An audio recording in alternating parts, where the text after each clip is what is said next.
El Señor esté con ustedes. Y con su espíritu. Proclamación del Santo Evangelio de nuestro Señor Jesucristo según San Marcos. Gloria a ti, Cristo Señor. En el capítulo 7, del versículo 1 al 23. Los fariseos se juntaron en torno a Jesús, y con ellos habían algunos maestros de la ley llegados de Jerusalén.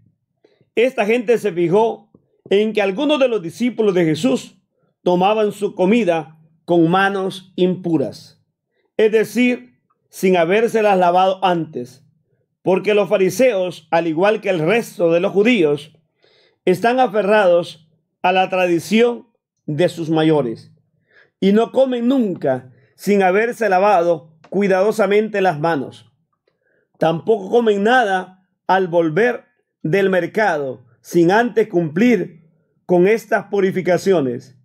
Y son muchas las tradiciones que deben observar, como la purificación de vasos, jarras y bandejas. Por eso los fariseos y maestros de la ley le preguntaron: ¿por qué tus discípulos no respetan la tradición de los ancianos, sino que comen con manos impuras? Jesús les contestó: que bien salvan ustedes las apariencias. Con justa razón profetizó de ustedes Isaías cuando escribía: este pueblo me honra con los labios, pero su corazón está lejos de mí. El culto que me rinden de nada sirve. Las doctrinas que enseñan no son más que mandatos de hombres. Ustedes descuidan el mandamiento de Dios por aferrarse a tradiciones de hombres. Y Jesús añadió: ustedes dejan tranquilamente a un lado el mandamiento de Dios para imponer su propia tradición.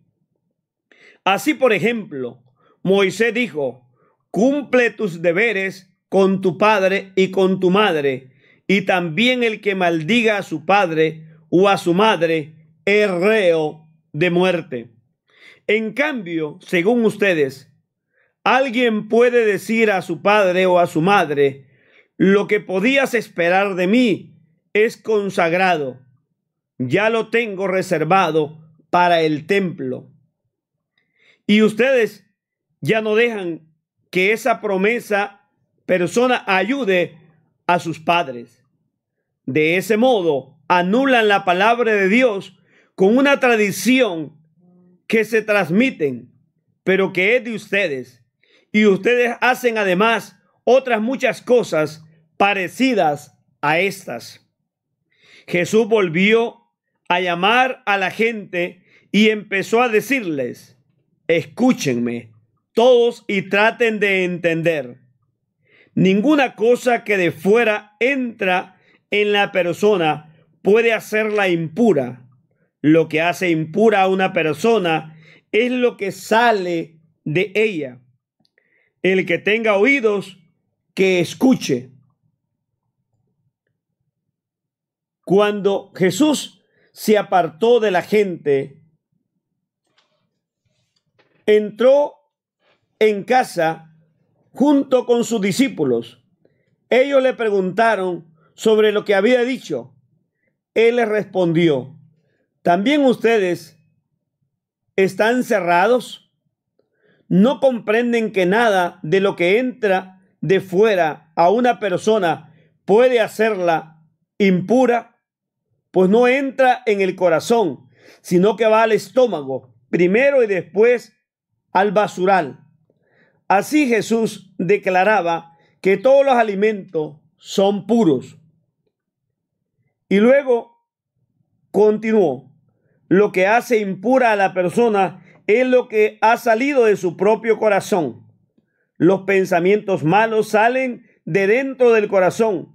De ahí proceden la inmoralidad sexual, los robos, asesinatos, infidelidad matrimonial, codicia, maldad, vida viciosa, envidia, injuria, orgullo, falta de sentido moral. Todas estas maldades salen de dentro y hacen impura a la persona. El Evangelio del Señor. Te alabamos, Cristo Señor. En este Evangelio nos encontramos con la discusión de fariseos, maestros de la ley. Como hoy hay cantidad de personas farisaicas en muchos templos, en muchas iglesias, que creen que ellos son los santos, los únicos, los verdaderos, los que tienen la razón y los que pueden decir cuándo y dónde y qué usted hace.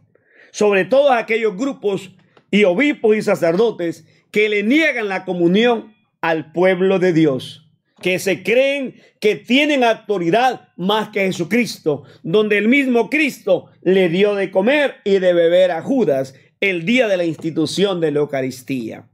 Hoy hay mucha gente que se escandaliza y se le olvida lo que la Biblia dice en San Juan capítulo 1, que Cristo es el Cordero de Dios que quita los pecados del mundo, que carga con tus pecados. Y si es Él, todos somos hijos y estamos llamados a recibirlo como el alimento bajado del cielo para alimentar nuestra alma y nuestra vida.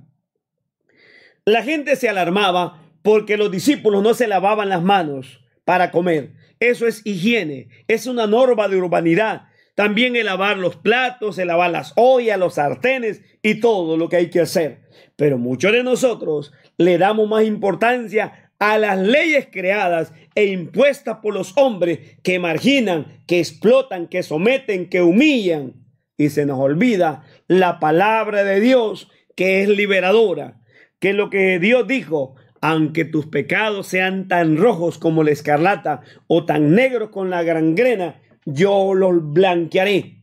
Lo que Dios hizo con David, cuando David había hecho aquel acto de infidelidad, había permitido que Urías muriera. Cuando él se arrepintió, dijo: misericordia, Dios mío, por tu bondad, por tu inmensa compasión, borra mi culpa. El profeta Natán le dijo: Dios ha perdonado tu pecado. Cuando nosotros venimos al templo y de rodillas, antes de recibir la Eucaristía, le pedimos al Señor: Señor, perdona mi culpa, lava mi delito, purifícame. El Señor le perdona sus pecados. Tengamos fe, creamos en el Señor. El problema es que usted no tiene fe y cree en cosas creadas e inventadas por los hombres. Creámosle al Señor, que dijo: yo soy el pan vivo bajado del cielo, y el que me come a mí tiene vida eterna. Que de hoy en adelante no vivamos de normativas. Sí, respetémoslas, valoricémoslas, entendamos que las reglas son importantes para regirnos y gobernarnos en el mundo. Como hay leyes civiles, hay leyes en todas partes y en las iglesias, pero respetemos y sobre todo la ley divina, que es la ley del amor de Dios. Amén.